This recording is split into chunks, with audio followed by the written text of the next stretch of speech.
So we're holding on page 44.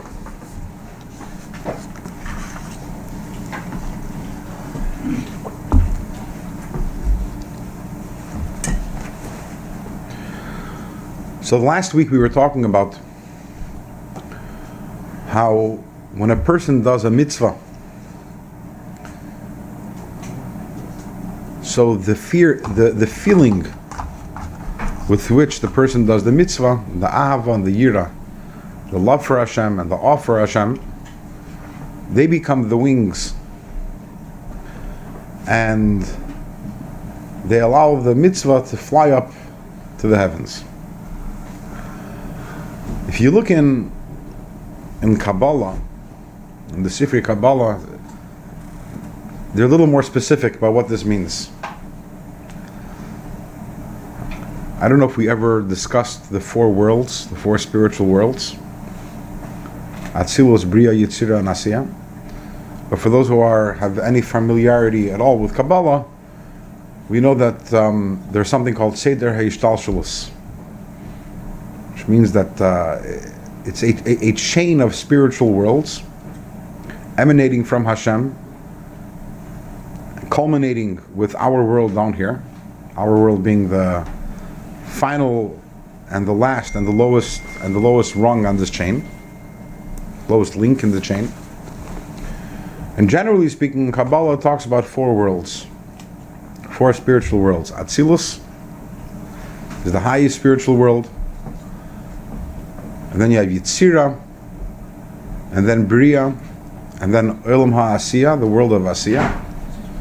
And then there's the Olam Asiya HaRuchnis, there's the spiritual Olam Asiya, and then there's the Olam Asiya Gashmis, the physical Olam Asiya, which is the world that we inhabit. So in the Sefirot Kabbalah it says like this, that when a person does a mitzvah with Ahava and Yira, so the Ahava and Yira become the wings, and they allow the mitzvah to fly up to either the world of Yetzira or the world of Bria. That depends on the nature of the Ahava of Yira. And this is going to be discussed at length later on in the late 30s, in the chapter 38 and 39 of Tanya, but just a little taste of what this is all about. So in the Sefirot it says like this: if the person's Ava v'yira, the person's love and fear for Hashem, are Ava v'yira sichliim, they are Ava and Yira that began in the intellect, meaning the person created Ava v'yira by meditating and contemplating and thinking into the greatness of Hashem and studying about Hashem. As the Rambam says, how is the way to come? What is the way to come to love Hashem? So the Rambam talks about it in Hilchos Yisei Torah.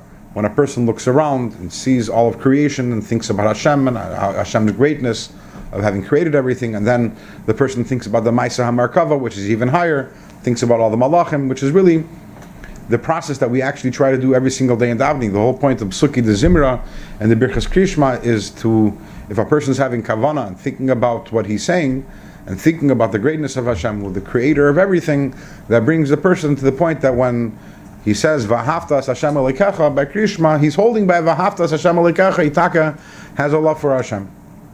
So that's called Ava V'yira Sichlis. And if a person has Ava V'yira Sichlis, then, and that is the motivation, the energy, the passion behind the mitzvah, so then that mitzvah flies up to the world of Olam HaBriya. If the Ava V'yira, the fear and the love of Hashem, is what's called Ava V'yira Tivim, in other words, they didn't start in the mind, but they're instinctive, which means that they draw upon the natural love that a Yid has for Hashem, which we're going to discuss at length from chapter 18 and on. In other words, pretty soon, within the next few shiurim, we're going to start talking about what is this Ava V'yira Tivi, what does this mean, this natural love that every Yid has for Hashem, and how do we draw upon it. But if the person is using Ava V'yira Tivi, which means that it's purely emotional, it did not start in the intellect, so then the mitzvah goes up to the world of Yetzira, which is the world beneath that. And I want to talk a little about that, what that means. When we talk about worlds, spiritual worlds, Atzilus, Bria, Yetzira, and Asiya, we're not talking about places.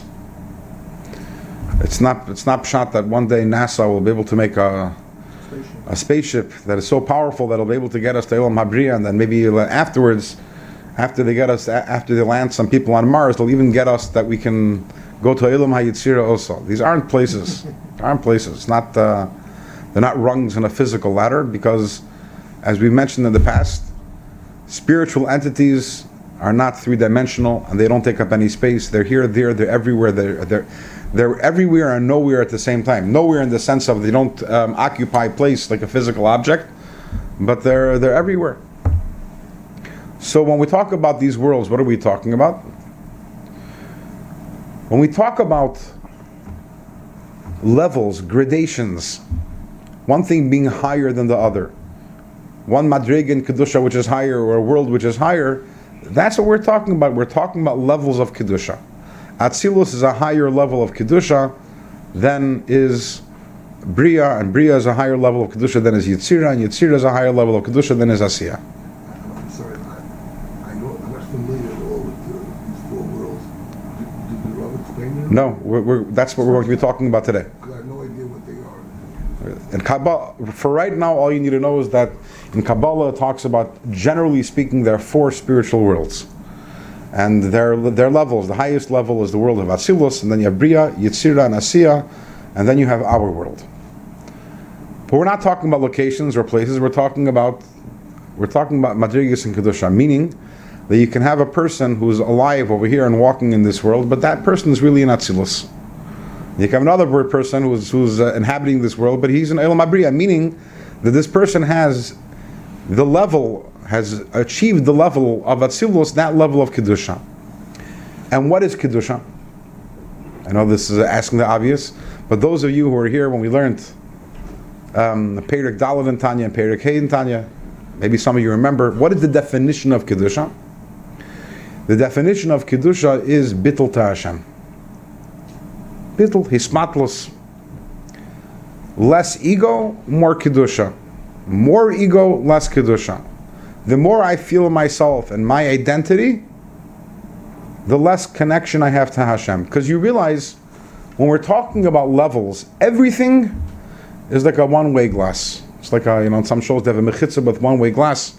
It's all a one-way glass, because from Hashem's perspective, everything is elokus, everything is holiness, everything is Him. Ein oid movade. There's nothing other than Hashem. And there's no difference between Elam Atzilus and Elam HaBria and our world. There's no difference between anything. Because from Hashem's perspective, everything is just a manifestation of and an expression of Him and His power. So whenever we're talking about different levels, we're talking about only from the perspective from down here, from our perspective. The only thing that can separate anything from Hashem is the entity's own awareness and consciousness and feeling of separation from Hashem. What separates me from Hashem is that I feel separate. I have my ego. I feel me. The less I feel me, the less I feel my ego, the more batal I am to Hashem, the more holy I am. And we discussed this in the past. That's true about people, it's true about actions, it's true about objects. What makes a Sefer Torah holy? What makes the act of a mitzvah holy? Because a Sefer Torah is more batal to Hashem. Meaning, if you look at a Sefer Torah, what do you see? Something which expresses Hashem's will. The act of a mitzvah expresses bittul to Hashem, obedience to Hashem. That's why it's a holy act. What makes a person holy? The person that's less self-centered and less egotistical and more given over to Hashem. So the four worlds of Atzilus, Bria, Yitzir, and Asiya, they represent gradations in bittul to Hashem. When you're completely batal, that's the world of Atzilus. And then a little less batal, that's the next world, a little less batal, that's then the next world, and then the next, even less batal, then you're at the final world in the world of Asiya. In Kabbalah it's explained that the four worlds, Atzilus, Bria, Yitzira, and Asiya, they correspond to the four letters in Hashem's name. The Yud, and the Hey, and the Vav, and the Hey. And because all of creation comes from the four letters of Hashem's name, that's why creation in general is divided into four. What are examples of creation being divided into four? You have Daimim, Tzemeach, Chaim, Daber, all creation, right? And then you have the four elements are Eish, Ruach, Maim, and Afar. You have four seasons, very good, right? The four corners of the world, four directions. I know it seems obvious there are four directions, But Hashem wanted the world would have been 5 directions. The fact that it's 4 directions, these are all a reflection of the fact that everything that's created is created by the name of Yudke Vavke, also known as Shem Havaya, and therefore the world comes down in multiples of 4.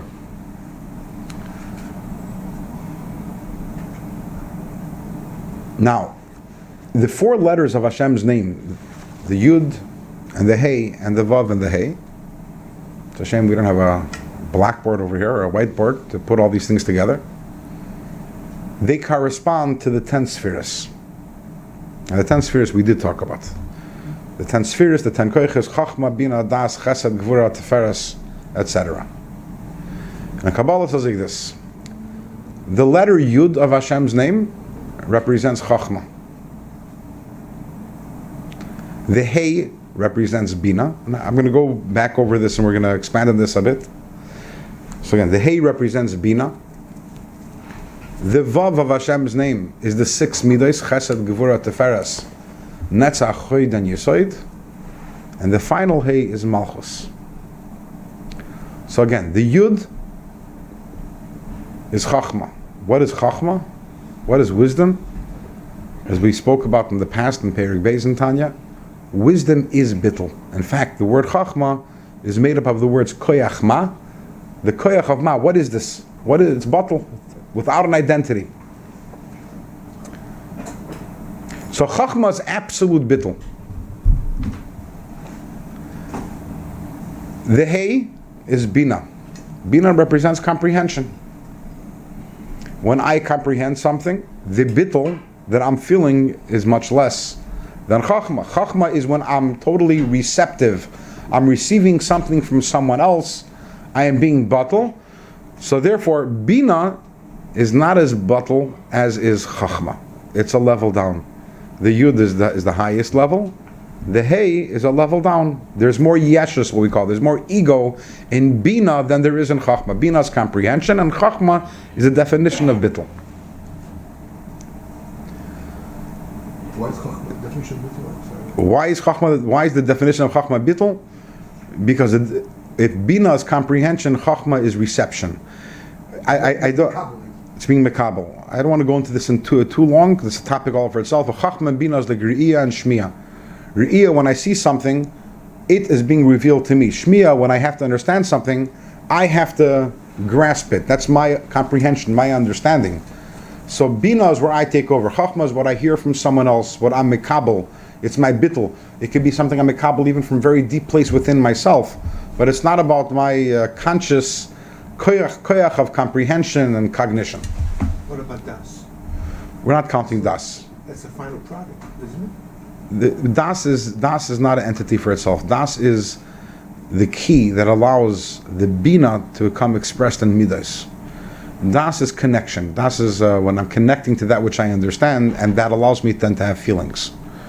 For whatever reason, we're not counting Das. Sometimes Das isn't counted. Sometimes Kesser isn't counted. We're not going to get into that right now. There's a Kabbalistic reason why it's not counted, but it's for another day. It's actually the real place where this is discussed in Tanya is in Igeres HaTshuva, chapter 5. A long time till we get there. Right. Which one? Which one? So Vav, the Vav of Hashem's name is the Midas. Emotions. Emotions are more yeshazdik, are more egotistical, are more self-centered than is seichel, than is intellect. Intellect, after all, is objective. In fact, subjectivity, when I insert and inject myself and my benefit and my interest into what I'm trying to understand, I'm likely not to come up to the correct conclusion.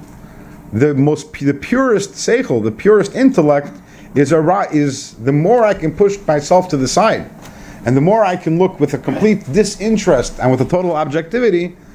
So seichel is more bittul, is more battle than is midas. Midas is I like, I don't like, how do I feel about something? It's emotions. So again, what do we have? We start chachma, which is absolute bittul, and then a level beneath that is olam habriya, which is seichel, which is less bittul. Then we have the vav, which is the midas, which is even less battle, and then we have the hey, which is malchus, which is action, which action is even less battle. In other words, over there, in that whole chain of thing, it becomes that's the least where it's felt. The nefesh is felt in there.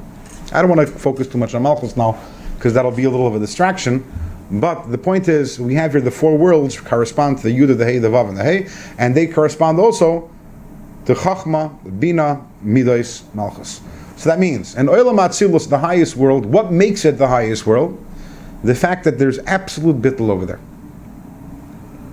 So someone who lives in this world, but lives, we're talking about the greatest tzaddikim that exist, and there's a complete lack of ego, something which is hard for us to relate to, a complete lack of ego, even if we're holy people and good people, but the utter transcendence of self, and complete service of Hashem with absolutely no self-benefit as the motivation.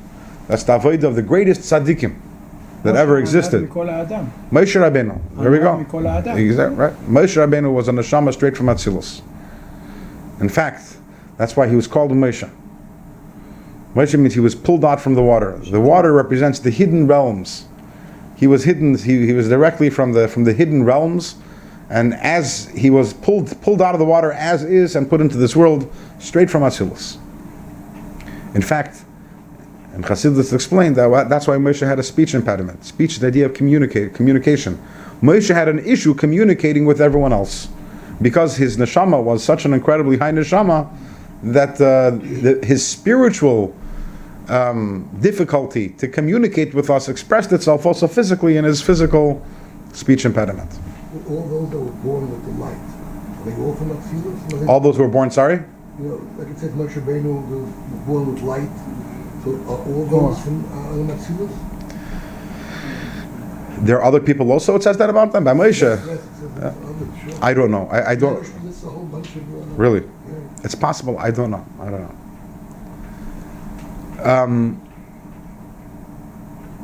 So you have these different worlds. So the world of Atzilus is a world of absolute bittul.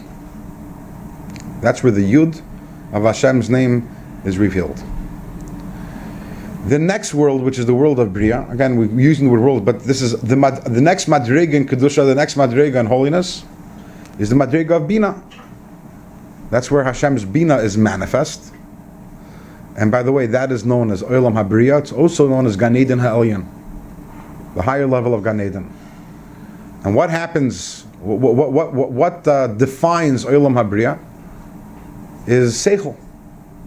Seichel. Bina. Why Bria? I don't understand.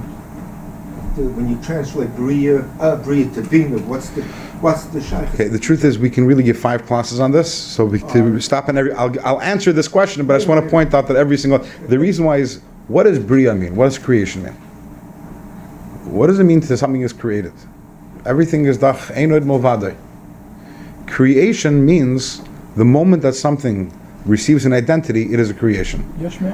Until it has an identity, then it's still what's called elokus. It's godliness. It's not elikah, but elokus.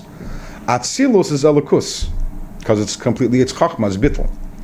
Where does identity begin? Bria. In Olam HaBriya, which is Bina. You see the connection? Is that like separate identity? Right, a separate identity, because that is what separates us from Hashem is our identity, nothing else. There is no, in other words, in reality, there is no separation. In reality, Hashem is everywhere and pervades and permeates everything. Is identity the same as ego? Yes. Self-identity, ego, for purposes of our discussion, we're talking about the same thing. So this gets in the way. Our ego gets in the way of our relationship with Hashem, exactly. And our identity. As to the point, I mean, take it to the extreme. The Gemara says in Masechta Saita that when Hashem sees a Baal Gaiva, an arrogant person, He says, "Ein ani v'hu yichelim lader." Me and him, we cannot coexist. So in other words, and it doesn't say that about someone who does big averis, which is fascinating. Who is the person who Hashem can't coexist with? Baal Gaiva. But why? Because you kicked Hashem. The Baal Gaiva kicked Hashem out. It's not in other words, the biggest stira, the biggest contradiction to having a relationship with Hashem is ego. The less ego you have, the more relationship you have. The Baal Gaiva was the ultimate egotist. He unilaterally decided to what's called doichik ragli hashchina. He decided to push Hashem away from his life. If it's put there, then it seems like that's major work to be done to overcome, to get back to the... So there is the feeling and consciousness of bittul, and then there is mitzvahs, which is also, we're going to learn about that later on in chapter 35. What's so great about mitzvahs is that it's the ultimate act of bittul. That's why it connects us to Hashem. In other words, I can sit and I can feel holy and spiritual all day, but at the end of the day, it's me. How do I become batal to Hashem? Where do I really lose my ego? When I don't do anything and I do just what Hashem wants. But again, today we're going in many different directions. Is there consciousness not a mitzvah in itself? Is the consciousness of where we really come from, who we really are, before we get into this physical body and separate identity, is that not a mitzvah in itself? It's not that I'm aware of that's a mitzvah for itself, but you can argue that's the purpose of the whole Torah mitzvahs, is to get a person to that consciousness of connection and bittul to Hashem. We'll talk about that in chapter 32. What chapter are we on now? 16. 16. So, the next world, or the next level, is the world of Yetzirah, which is Gan Eden HaTachton, the lower level of Gan Eden. And that's that's the place where it's all about emotions. In fact, when it talks about the different malachim that there are the intellectual malachim, and there are the emotional malachim.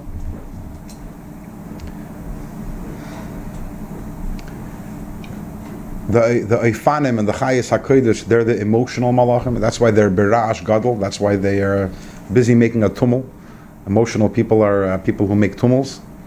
And they're the malachim who inhabit Olam HaYetzirah. Then they're the higher malachim, which are the Shrafim. They're the intellectual malachim. They're the Olam HaBriya. So Olam HaBriya is a world which is characterized by intellect. And Olam HaYetzirah is a world which is characterized by emotion. And those are the two levels of a Gan Eden. And once again, you can have a person who's over here in this world on the level of Bria, a person on the level of Yetzirah. And then you have the Olam Asiyah, which is the last world, which is a place where there is no spirituality felt whatsoever, no emotion, no intellect, and certainly not that higher level of bittul. So when we talk about doing a mitzvah, and the mitzvah having wings and flying up, so it's very easy to have these visions, the little white wings on the mitzvah and it's flying up somewhere. But what it really means is that I'm injecting and infusing my mitzvah with a neshama, with a holiness. And the question is, what level of holiness am I infusing into my mitzvah? So when I do a mitzvah with love, That's an emotion. and that's an emotion. Love is emotion. Love is an emotion. Fear also. So if I'm a tzaddik and I do a mitzvah with absolute bittul, not even the bittul, not even love of Hashem, higher than love, higher than everything. How would you describe that? I describe it as what's called the total and complete bittul. That sounds like But there's no motivating factor involved. What motivates him to do it? It's the love that's the motive. That gives you the motive. It's the motivating factor. What motivates somebody without no love, no fear? Okay, it's hard to relate to that. We learned about it in Perek Yud Aleph. If you remember, we talked about how tzaddikim are called b'nei aliyah. A tzaddik gomer is called b'nei aliyah. Why are tzaddikim called b'nei aliyah? The two reasons we gave over there. One of them is because his service is not for himself. It's not even because his desire to connect to Hashem, but totally just like a son who does something for the father.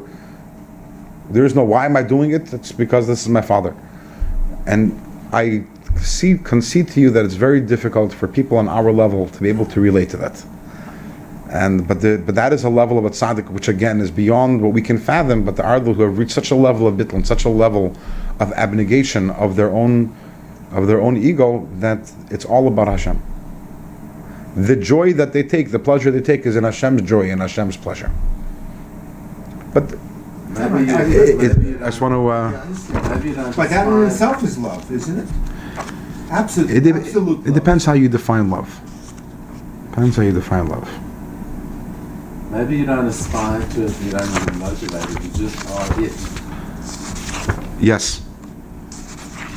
Yeah, that's it.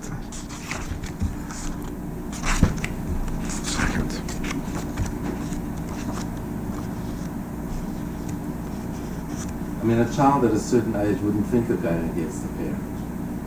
You know, they... Just give me one sec, right.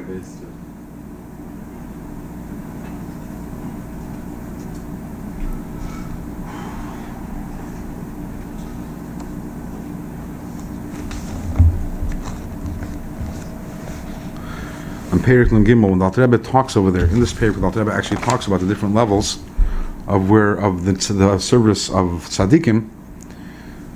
So the Alter Rebbe says over here, Ve'ein lanu esak ben nestaris. We have no understanding in the hidden things.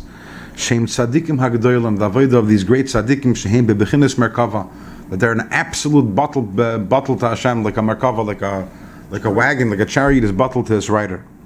Rak haniglas lanu, we have to deal with that which is revealed. Shachareim kladim yimshech, which everyone has to. That's so. What you're saying over here, the Alter Rebbe acknowledges. You're saying that it's hard to relate to, and we accept that there are such tzaddikim, but that's not part of our avodah. What is part of our avodah is the next two, which is that we can do a mitzvah with a love and a feeling and a passion and a fear for Hashem, which stems from our seichel, our intellect, which in that case, even though that it's taka love and it's a feeling, but it's a more bittul dika love. The feeling is more, because it started in my intellect, it's more about the idea and less about me.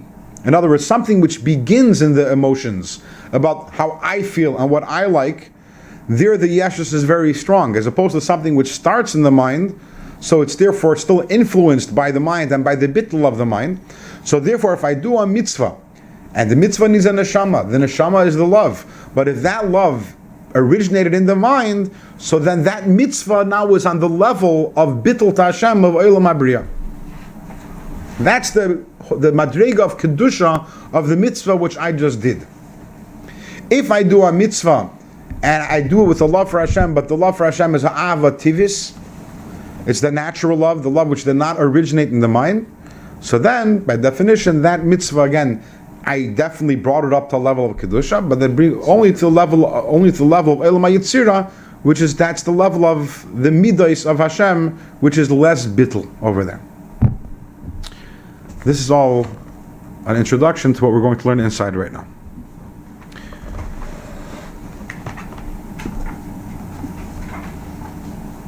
Which line? We are starting on page 44. You see where there are the thin lines next to the... Right by the start, right, there you go. Right by the asterisk, correct. So last week we learned how when a person does a mitzvah, but doesn't have that open and powerful and strong passion for Hashem, but rather, as we spoke about it last week, the more the latent and the cold love. In other words, the person used their mind to think about Hashem's greatness, and the person came to an agreement in both the mind and the heart that this is what I should do, and I have to connect to Hashem, and I have to do Torah mitzvahs. So then at that point, even if the love isn't a flaming and burning love in the heart, so we said that Hashem mitzarfa l'maisa, machshava tova kadosh baruch hu mitzarfa l'maisa, and therefore this maisa is something which it goes up. So the question that the Rebbe is going to address is, where does it go up to? And that's what we're going to talk about right now. However, tziruf zeh, this which Hashem, combines the thought together with the deed. Mitzaref HaKadosh Baruch Hu, Hashem combines them k'dei lahalis ma'aseh hamitzvahs, in order to elevate the mitzvah, ve'esek ha'torah anasim, ayidei machshava tov hanal, and the Torah which is studied due to that thought, the good thought which we learned about last week. So Hashem elevates it ad olam ha'briya, all the way to the world of Briya, Makim Aliyas HaTorah VaMitzvahs, the place where the Torah mitzvahs go up, Hanasim, which are done Aidei Dechilu or Dechimu Sichliim, through fear and love, which are intellect based. Asher Biskalos Libei Mamish, that is the place where naturally what would go over there, a revealed love which is intellect based. And because this isn't a revealed burning love, so it wouldn't go there naturally. Hashem has to pull it there. Avol balav hachinami, but even without Hashem's interference, olam la'olam hayitzira, still these mitzvahs would go up to olam hayitzira. Aidei dechilu rechimu tivim, because these mitzvahs at the end of the day are definitely a product of the natural fear and love, hamusutar and believe kol Yisrael, which is hidden within the heart of every Yid, betil desam, that's something which is innate from birth, kamashi yizbar lakaman, as will be explained in the future, ba'arichos, and at length, and that taka is starting chapter 18. We're going to be spending a few chapters talking about this natural love for Hashem. So what we're saying over here is that when a person uses the mind to meditate, and even if you can't come up with this incredible, infectious enthusiasm, but the mind has the impact in the heart that the person decides this is what they have to do, so then Hashem takes that mitzvah and gives it and throws the neshama in there, and elevates it not only to the world of Yitzira, where it would go anyways, but all the way to the world of Bria. So with that we concluded chapter 17.